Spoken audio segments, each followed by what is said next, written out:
Ngayon mga kapatid, atin lang po munang ipalabas no ito hong mga patunay sa ating pong naging winner kahapon si Edna Dacuba Crisostomo, right? Ang kanyang apelyido. Correct, malaking check na mula nga sa Pakil, Laguna. Sige, ano ba ang background nitong si Edna bago siya kausapin at bago natin tunghayan ang kanyang mga patunay sa kanyang kwentong buhay?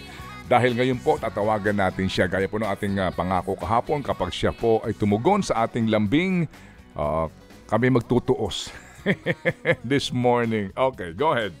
Eto nga pong si Ed na nakausap natin kahapon mga kapatid, siya po ay 39 years old. Naikwento niya sa atin na nagsimula po yung kanyang pagtitinda bilang isang online seller ng mga charger, ng laptop, maging ng mga eyeglasses noon daw pong panahon ng pandemya. Lakas daw ng kita niya noon. Pero dahil medyo humina na, nagtayo na rin siya ng isa pang negosyo. Ito pong gumagawa siya ng sariling dishwashing liquid. At siya mismo ang nagbebenta rin yan sa kanya pong mga kapitbahay dyan sa Pakil, Laguna. Ang kanya naman pong kinakasama ay yung mister niya na 41 years old, nagtatrabaho po sa junk shop ng kanyang tiyuhin at nagbibisikleta lamang daw po si mister papasok dun sa kanilang trabaho. So meron po siyang apat na anak, yung dalawa po galing dun sa kanyang unang kinasama at yung dalawa naman na bunso ay galing naman po dito sa bago niyang kinakasama na nagtatrabaho nga sa junk shop. Maayos naman daw po yung relasyon nitong mga nauna niyang anak dun sa una dito sa kanilang bagong tatay na dahil pinagtutulungan nila pareho yung mga pangangailangan sa bata dun sa pag-aaral ng mga ito. Meron po siyang college student na 19 years old, merong isang senior high school, 16 anyos, merong 13 anyos at meron din pong 6 na taong gulang. Ang sabi niya sa ating kahapon, kung sakali man na mabibigyan siya ng pagkakataon, yun daw pong 2,000 piso galing sa mga Happy Anonymous natin, sina Happy OG at Happy 11 ay diretso muna dun sa kanyang dishwashing liquid business. At alam mo, ang bilis niya ha. Pagkapadala ni Seth Velasquez, namili na rin siya agad ng mga kailangan para dun sa dishwashing liquid na DIY kung tawagin. Do it your own. Nagagawin niya para po may pambenta siya sa kanyang mga kapitbahay. Nabanggit niya rin kahapon na ang kinikita niya ay 250 pesos per day.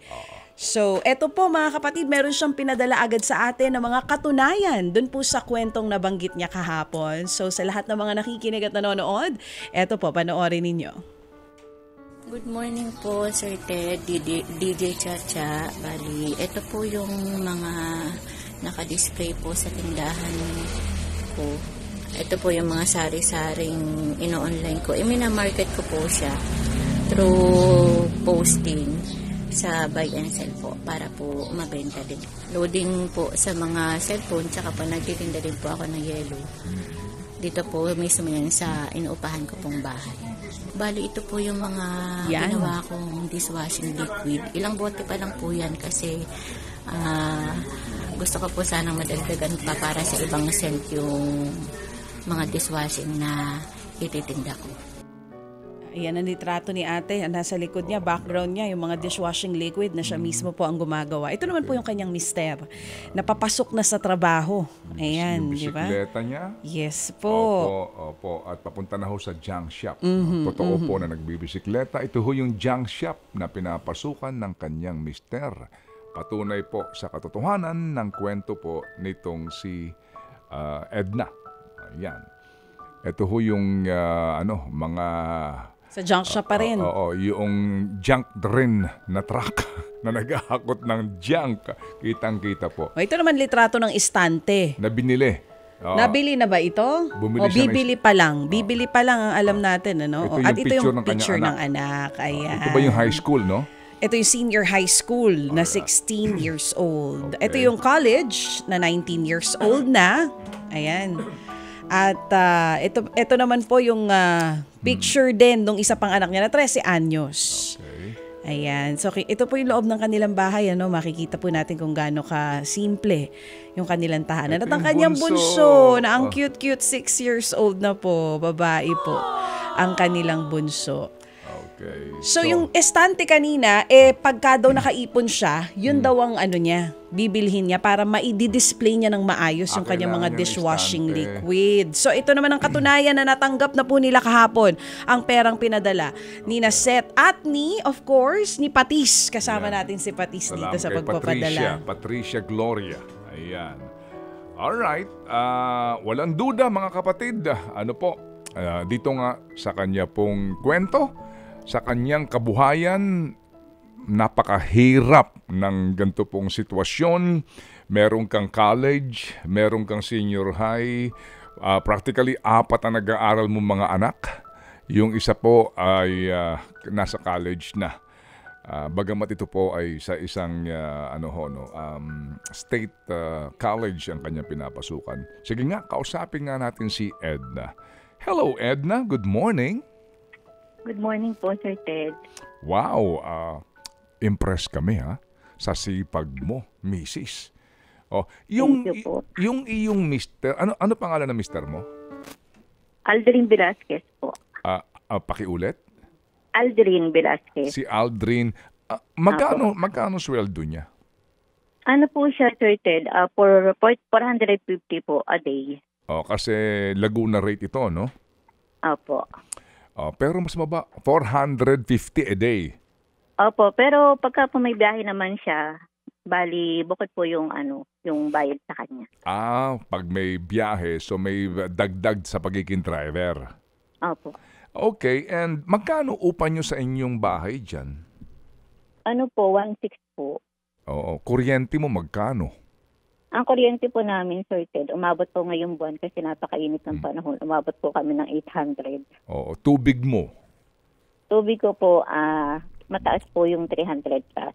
Oo, so pagkatapos niyan, baon ng mga bata. Yes po, ang baon po ng mga bata, ang college ko po ay nagkakasya po sa kanya yung 100, tapos 50 po sa senior high, 50 pesos sa high school, at pagkain na lang po ng mga biscuit doon sa kinder. Ako, alam mo Edna, feel namin. Pero sa gitna nito, no, nakakaraos naman kayo, no? Awa ng Diyos. Awa po ng Diyos, sir. Nakakaraos po Amen. araw-araw. Yung mga naka-display mo diyan sa tindahan mo, no, nakakatuwa din, para kang hardware.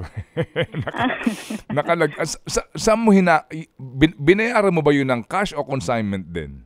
Opo, consignment po. Kung halimbawa po may mabenta tapos maipon, bali ibabalik ko po doon sa supplier ko. Opo. Okay, sige. So sa ngayon kamo, no, yung 2,000 piso nagamit mo na ba?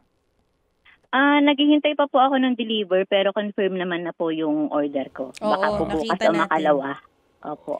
Nag-send siya ng pruweba. Kaya nga, yung 2,000 piso mo na natanggap mo galing kay Happy, naubos na ba? Kahapon. Saan mo na nagamit mo na yon? Hindi pa po lahat, sir. Bali, ang bala ko po kasi, nagtitingin-tingin po ako sa online din po ng mabibiling metal shelf rack na pagpapatungan po ng mga dishwashing ko sana dito sa may harapan ng bahay. Plano ko po sana, sir, second hand lang. Kaya lang, nung may nag-offer sa akin kagabi, parang same price lang nung bago. Kaya pinag-iisipan ko po. Magkano yung bago? Yung bago po, nasa ano po yung price na tinignan ko ay 800. Ito ngayon sa picture, no, kulay puti. Ito kulay puti. Na maaari mong i-assemble doon sa gusto mong klase ng level, no, ng iyong estante. Okay, sige. Ganito, sabi ko nga sa iyo, Edna, 'di ba? Magtutuos tayo, hindi pa tayo tapos kasi nga humingi lang kami ng mga patunay.